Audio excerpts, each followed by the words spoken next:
Here we go. Good afternoon. Welcome into the Senate Committee on Government Operations meeting of Thursday, April 17th.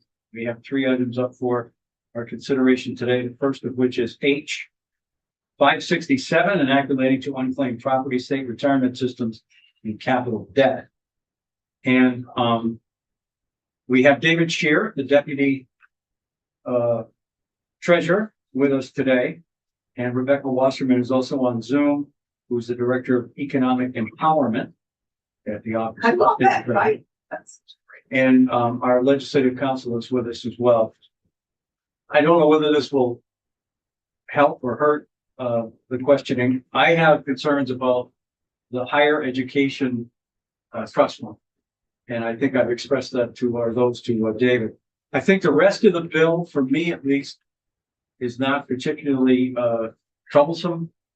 The unclaimed property, which is part of this, and then the state retirement system, which is part of this, and then the capital debt. I think the rest of the bill is fine, and but I do have questions about the other. So it's probably easier, David, if you take the seat, Sure. and then we proceed that way.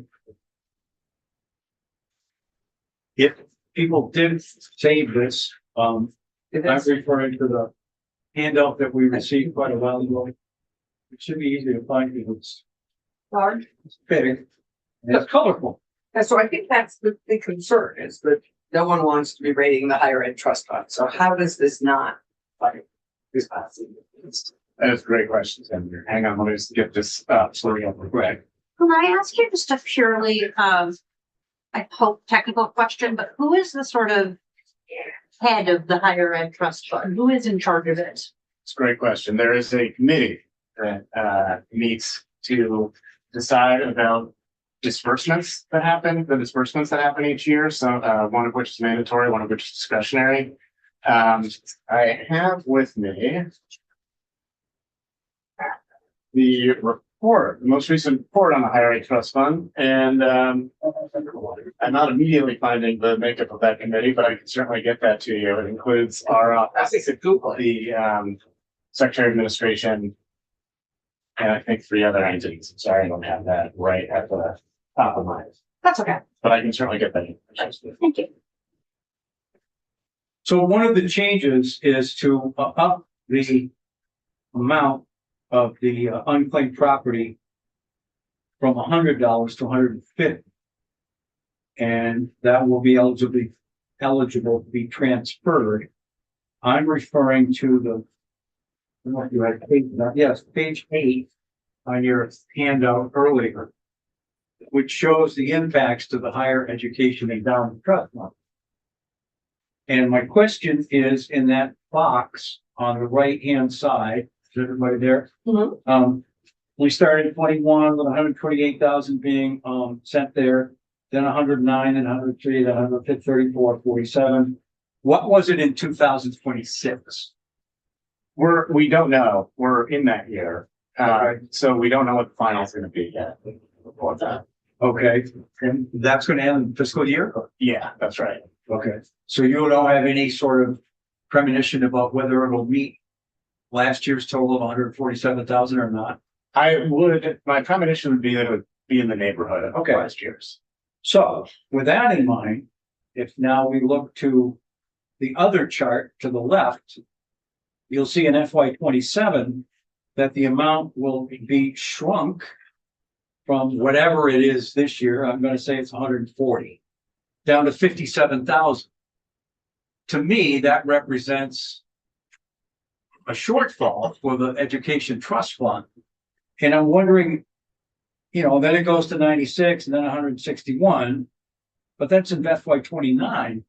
So I don't know whether rating is the right term for this or how people feel about that, but it just disturbs me that that's what we're doing.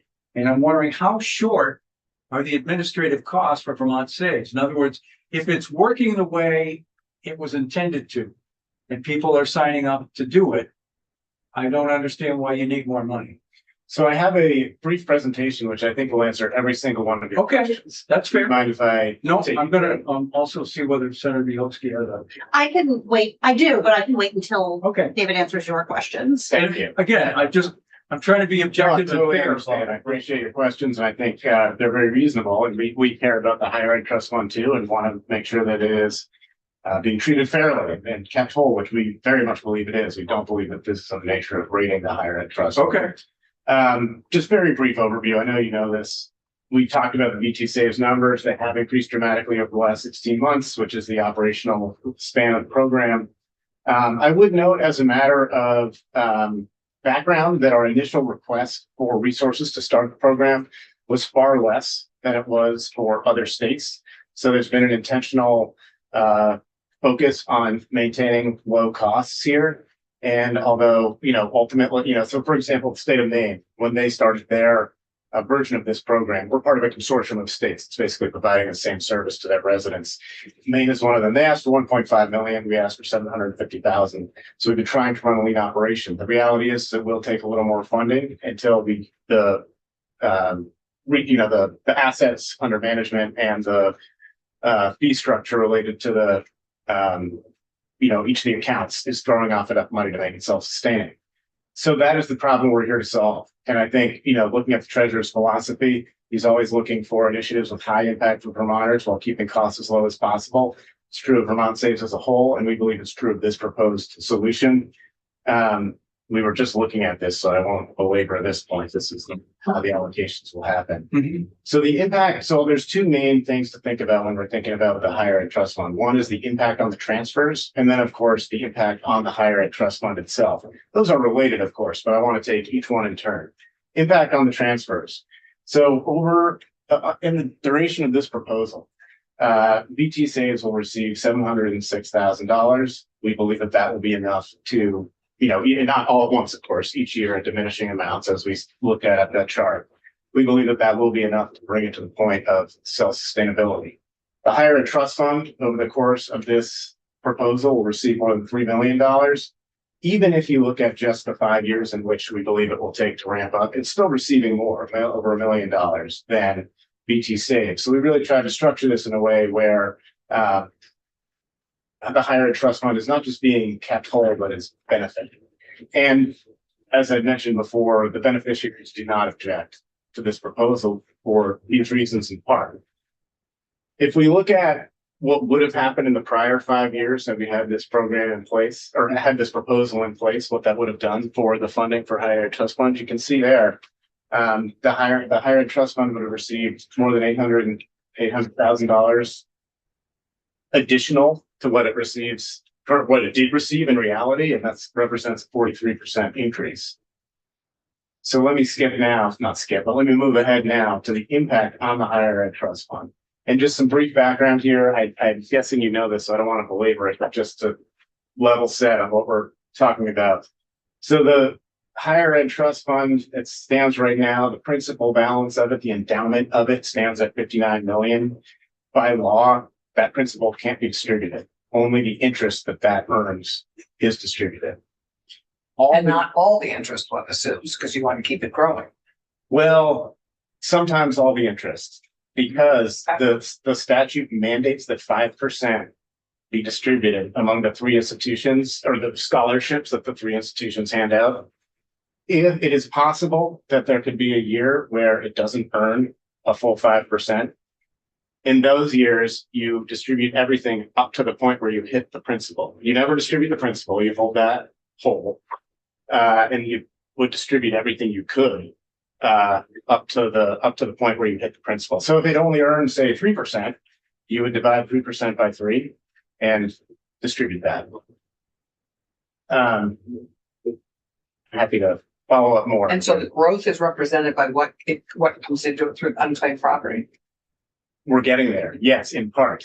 There are So two sources. instead of having a distribution like most endowments do, you don't spend more than X amount of what it's earning.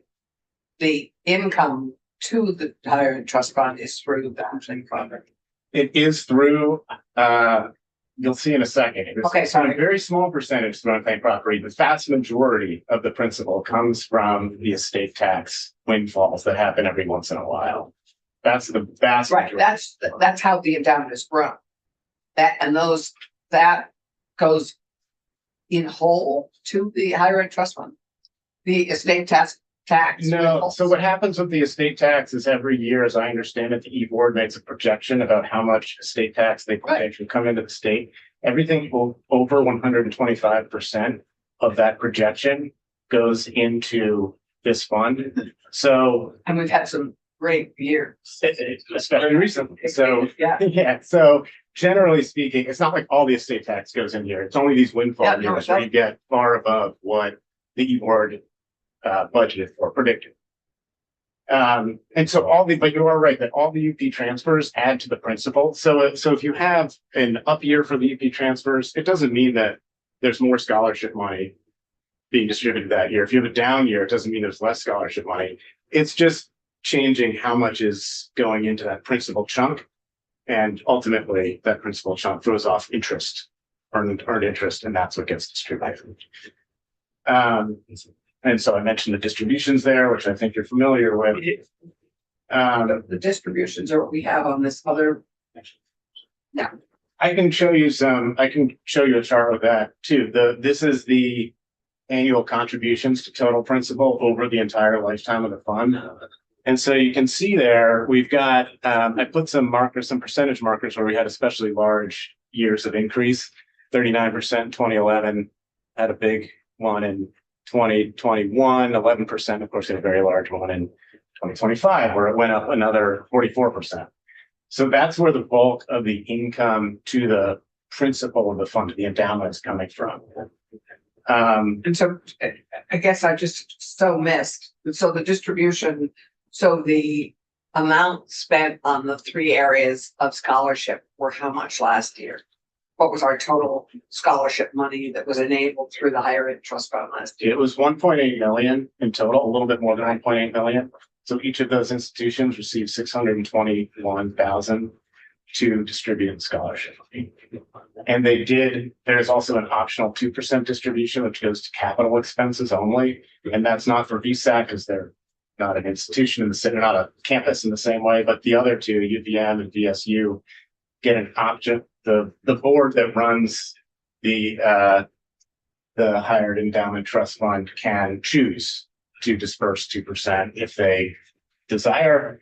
They did this last year, and the institutions do have to match that. So they don't automatically get it. They have to show that they are able to match it. So this is a picture of how the principal increases. You can see really the way it increases mostly is through the estate tax. And you can see there's small increases. Yeah.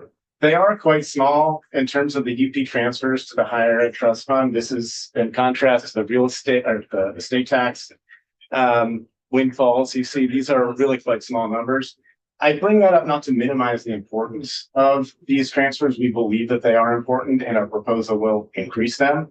It's only to explain why the beneficiaries, I believe, are not super concerned about a temporary dip, because it's not the impact on the principal just isn't that big. And I can show you the difference in FY27. This is speaking to your point, Senator, about how there's a dip. There is a dip. The difference in how much the principal will increase with, and this is assuming a flat, without our proposal, we're assuming flat number. So 147 for those next 2 years. The difference is, a 0.24% difference and a 0.09% difference in FY08. And that's, again, it's not a difference in how much is being dispersed. It's just a difference in how much is being added to the principal. So for the beneficiaries, if they're looking at a situation where they stand to benefit over the duration of the proposal, UP transfers would ultimately contribute an additional 5% to the total of the higher ed trust fund. That's assuming no large infusion from the estate tax. So that number could go down if there's large infusion from the estate tax. But ultimately, they're looking at something where the principal is going to increase by more than it would if we didn't do this. After the 5. That's exactly right. Well, yeah, that's exactly right. And it will start in year 3, will be higher than we were. So they're looking at an overall benefit, and it is not as though there'd be like fewer scholarships that could be distributed in those next 2 years, because really what we're just talking about is how big the principal is and how much interest that principal can earn. The principal won't be, not only will not be impacted, we'll still get some money, admittedly not a huge amount, but nothing's being taken from it. It's still being added to. But we don't know what the estate tax will be in 2 or 3 years, so there could be a lot added to it. Right, but that has nothing to do with this. That's right. Yeah, you are Just the correct. principal. Well, the ritual's what, growing by the estate, from the estate tax. Yeah. But yeah, I mean, Senator, you're right that our proposal doesn't really affect that one way or the That's other. right.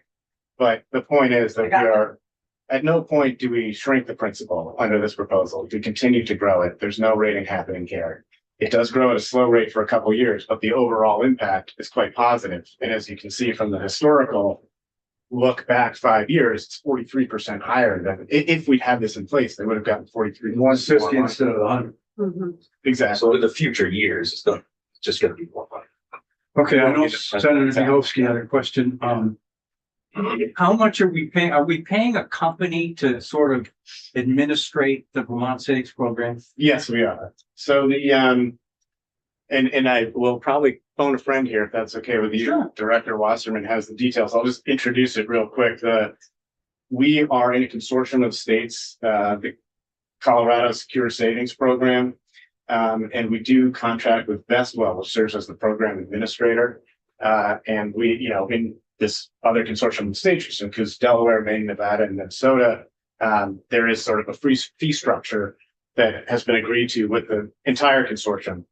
As more accounts come into it and as a greater number of assets comes under management within that whole consortium, it gets more and more advantageous to the state the larger it gets, which is partly why partly it will, the revenue will grow because we're simply getting more accounts and more assets under management, but partly it'll grow because as you get more proportionally more comes to the state, the sort of deal gets better as you get more assets under management. So I don't want to put you on the spot, but in FY 27, that $242,369, how much of that is paid to this group?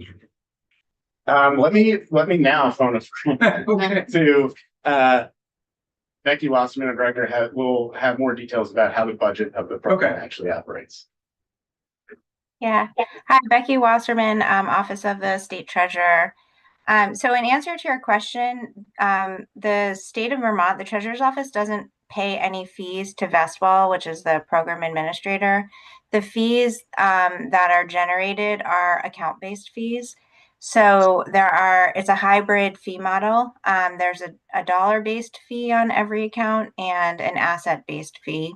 So for the year, there's a $26 based fee on every account, every saver who has an account with Vermont Saves. It's charged on a quarterly basis. So it's about a little over $6 each quarter that pays that $26 over the course of the year. Each quarter, right now, the state of Vermont gets $1, so we get $4 over the course of the year, and Vestwell gets $22.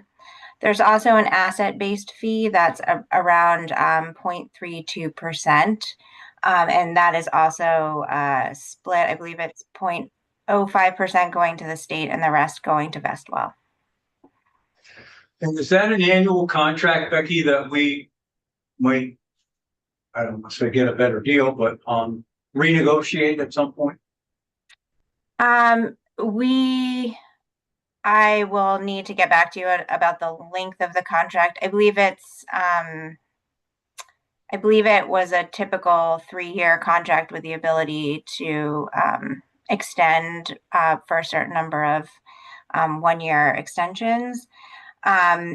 However, so the way it works is that, as the deputy just explained, we actually get fee breaks once the whole consortium meets certain thresholds. So we once all the states in the consortium have a certain amount of assets under management, every single account holder in all of the states that have in our consortium will get a decrease in that asset-based fee.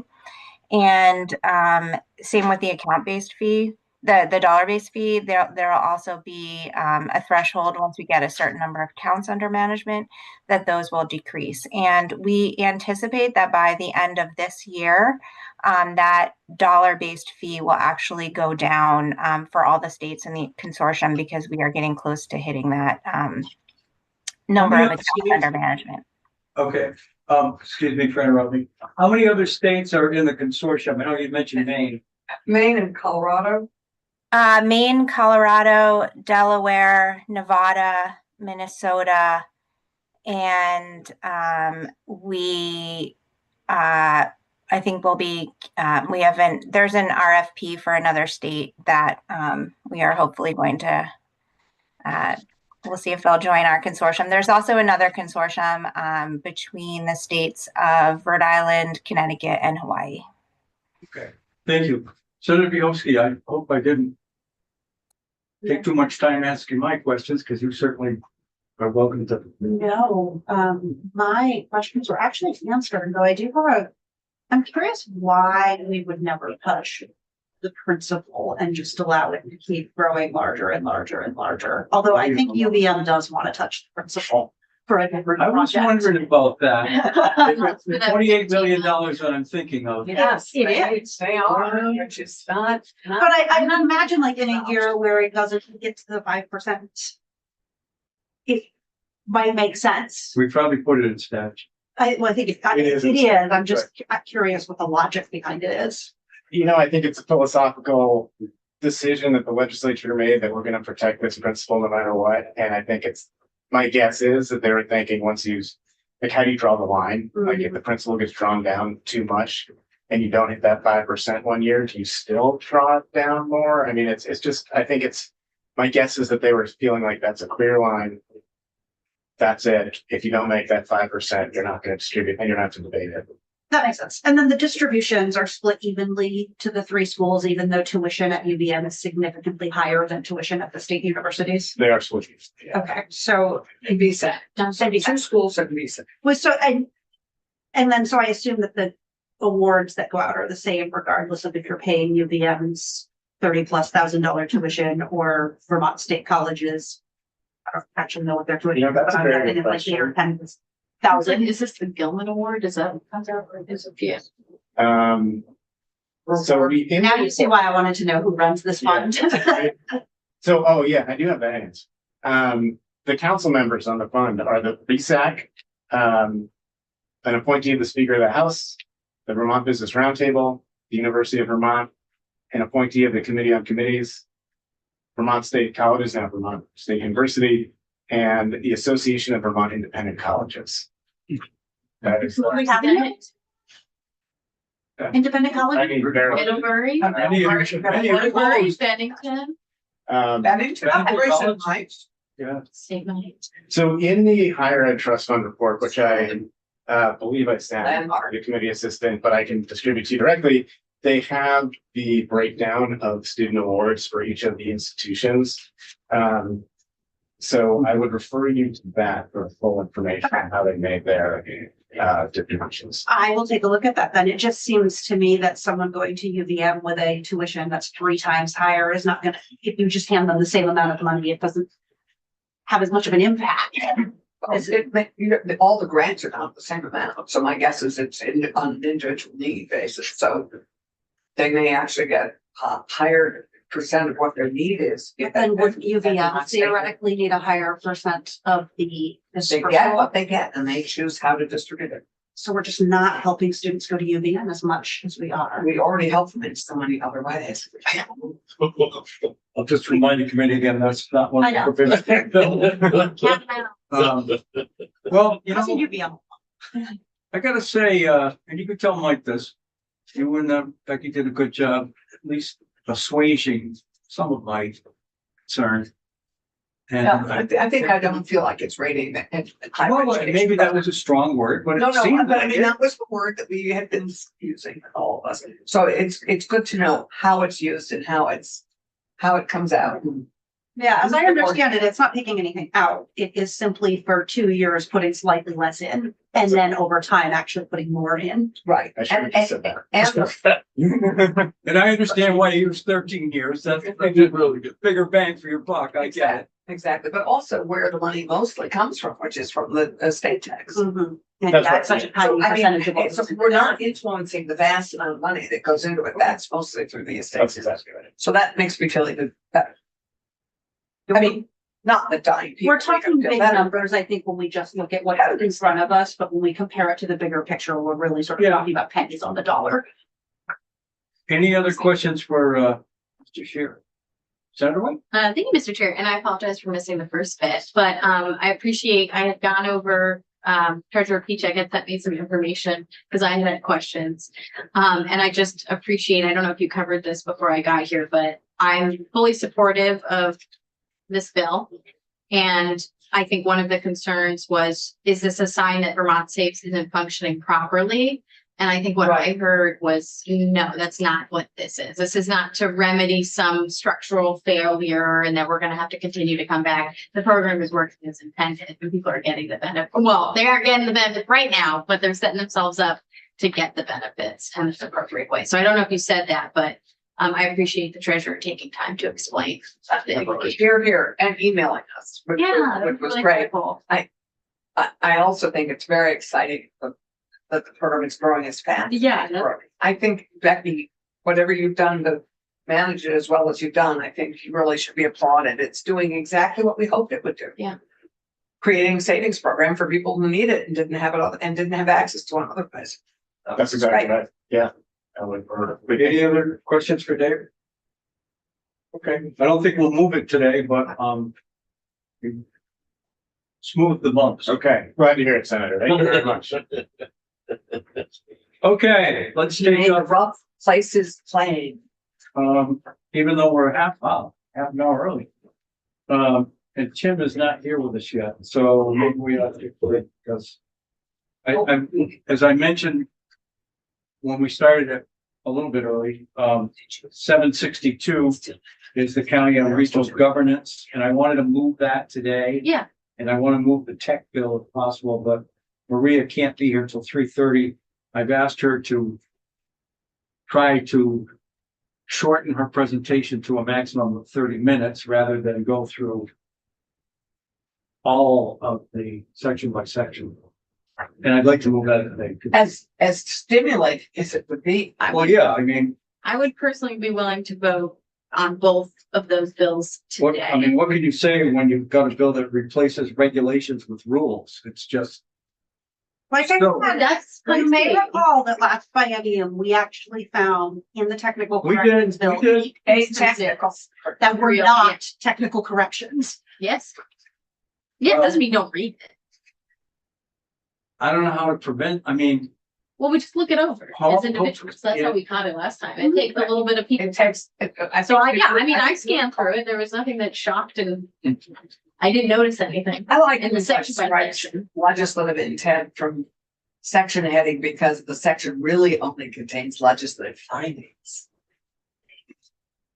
I just don't want to do. anyway, that's my plan, whether we can do it today or not. I think we can definitely do the regional governance bill.